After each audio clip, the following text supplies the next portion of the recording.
Well, hello and welcome into another digital episode of Beyond the Podium. I'm Dylan Cleland, News 9 evening anchor. As we continue our push towards Election Day, we continue to talk to people in the political cycle involved in those conversations. And joining us today is Libby Krieger, a Republican strategist. She works out of Columbus with ties to Pennsylvania as well. Libby, thanks for joining us. And let's just start with your general feelings of how things have been. It's been a very active political cycle so far. That's definitely an understatement. It feels like the last 10 days have been a decade of political history. Starting off with the attempted assassination of the former president, I actually had some friends who were very close at the rally right behind the president. So I know that was a very engaging time, took the eyes of all Americans over there. And then seeing President Joe Biden step out of the race, this is a time that history books will look back on, and a lot to cover here this week. There really is. And just to elaborate, obviously, I think it's safe to say that no matter what side of the political spectrum you land on, an assassination attempt on a former president or a current president is just terrible to see, a tragedy for the country. Just your reaction to something like that happening with, everything that we have in 2024.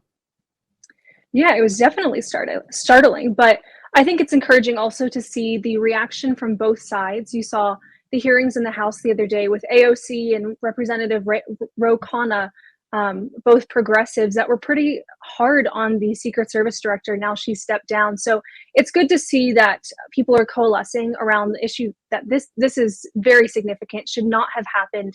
One of the most significant misses of the Secret Service probably in a long time. But I do think we have to point to the fact that the rhetoric against former President Donald Trump leading up to this point, talking that he's going to be taking away democracy, that he's going to be a fascist dictator, it's unfair. And I think it might not have been the absolute cause of this, because we don't know what was going on with the shooter. But I do think it's important to note that we shouldn't be talking about our political opponents as though they're going to end democracy, because that sets it up for political violence.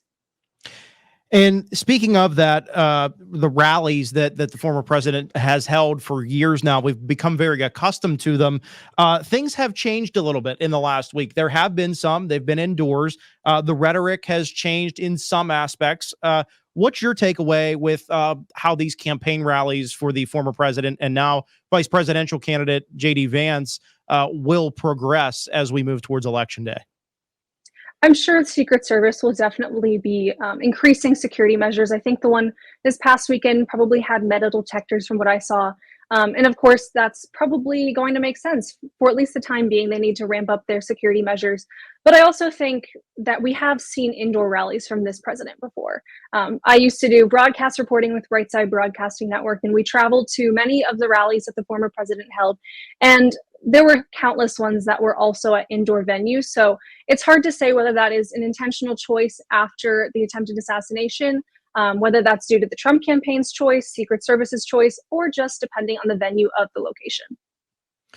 So we saw the Trump Vance ticket get introduced about a week ago now. J.D. Vance, obviously, senator in Ohio for about 18 months. He gets the nod from former President Trump to join the ticket. What are your thoughts on the maybe thoughts or strategy behind that from the Republican Party to select J.D. Vance to be on that ticket? Yeah, I think J.D. Vance is a very strong candidate. He's a very intelligent guy, and he has a humble beginning that you see in Hillbilly Elegy, who can really relate and resonate with a lot of Americans who feel as though they've been left behind by this political elite class. And at the same time, he seems to be the legacy pick for Donald Trump. He's not necessarily the pick that Glenn Youngkin would be, expanding potential electoral map gains like Virginia. But instead, he helps secure the Rust Belt. And he's that legacy pick representing the new right, or what many people are calling Donald Trump's platform, the promulgations of his policies in the last couple years. And I think he is the representation of that, but he also is the intellectual firepower behind those policies. A word that we heard a lot in the days leading up to that pick was the former president was going to pick somebody that is loyal to him. And we saw Trump loyal to Vance and endorsed him, promoted him heavily when he was campaigning against Tim Ryan for that Senate seat. And now it's kind of almost a flip of the script. Vance has stayed loyal, aside from his beginning, which he has come out and admitted that I was not always a Donald Trump supporter. But in the days since then, that script is completely flipped. Definitely. And I think a lot of people were hitting on JD Vance for, saying some not so great things about former President Donald Trump years ago. But like any normal human being, feelings can change on individuals, on policies. We all should have the ability to change our minds, and not be held to a position that we once held, because that's very normal, that almost all of us have felt. And so this week brings a new wave of political news, and that is, of course, the current president, Joe Biden, announces on Sunday that he is going to withdraw from the race with plans to finish his presidency. And he gives his nod, his endorsement to Kamala Harris, the vice president. That completely shifts the attention for the Republican Party. It was J.D. Vance thought he was going to be the one to have to maybe have to debate Kamala Harris, but now there sets up a potential for Kamala Harris and Donald Trump to face off. How have the Republicans handled that news, and what are they doing to maybe shift or change the plan? You bring up a great point there. There is a shift in the plan, obviously, depending on your opponent. Now with Kamala Harris as the presumptive Democratic nominee, I think this really brings back the conversation to an alignment on the issues. Before, it was easy to talk about Joe Biden and not being mentally fully there because that was very obvious for the American people. Now Republicans are going to have to bring to the light the issues that Americans care about, which is immigration. Anyone listening can go to illegalaliencrimes.com and see exactly how pervasive illegal immigration is. It's not just affecting Texas and the border states. It's affecting everywhere. There's crime everywhere. And I think the Department of Homeland Security estimated that over 10 million encounters by the time the Biden administration would end. So it's a startling thing that Kamala Harris is also responsible for as a part of the Biden-Harris administration and as the, quote, border czar.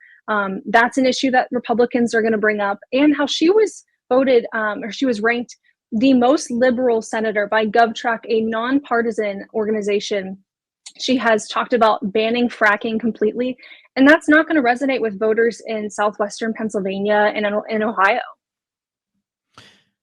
In continuing to speak on that idea of her now being in that spot and former President Trump having to kind of take that messaging, do you think, let's talk about J.D. Vance in the last 24 to 48 hours, there's been a little bit more pressure on him, it seems like, of some of the stuff he has said about the former president. We touched on it at the beginning, but I wanted to ask you now, do you think with that shift of him now having to kind of wait and see who that other vice president pick's going to be, do you think that might hurt the Republican ticket at this point, not knowing who they're going to be facing yet?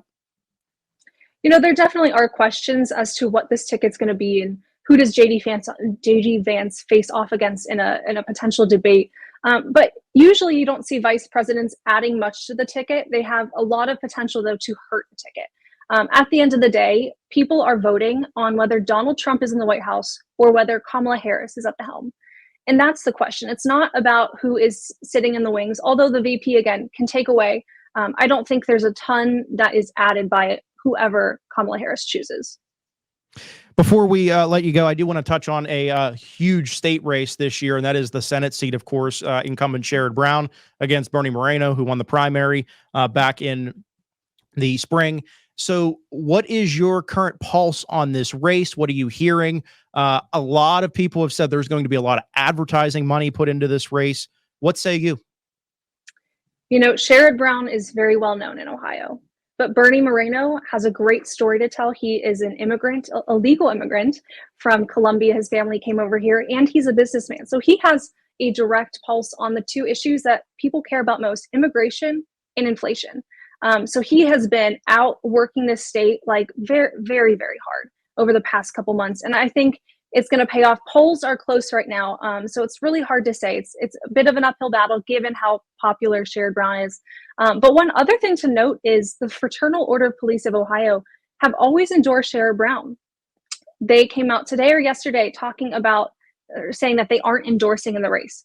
And so that is a big shift from what they've done in the past. So I think that's another sign that momentum is potentially changing and Bernie Moreno might be able to pick up the seat.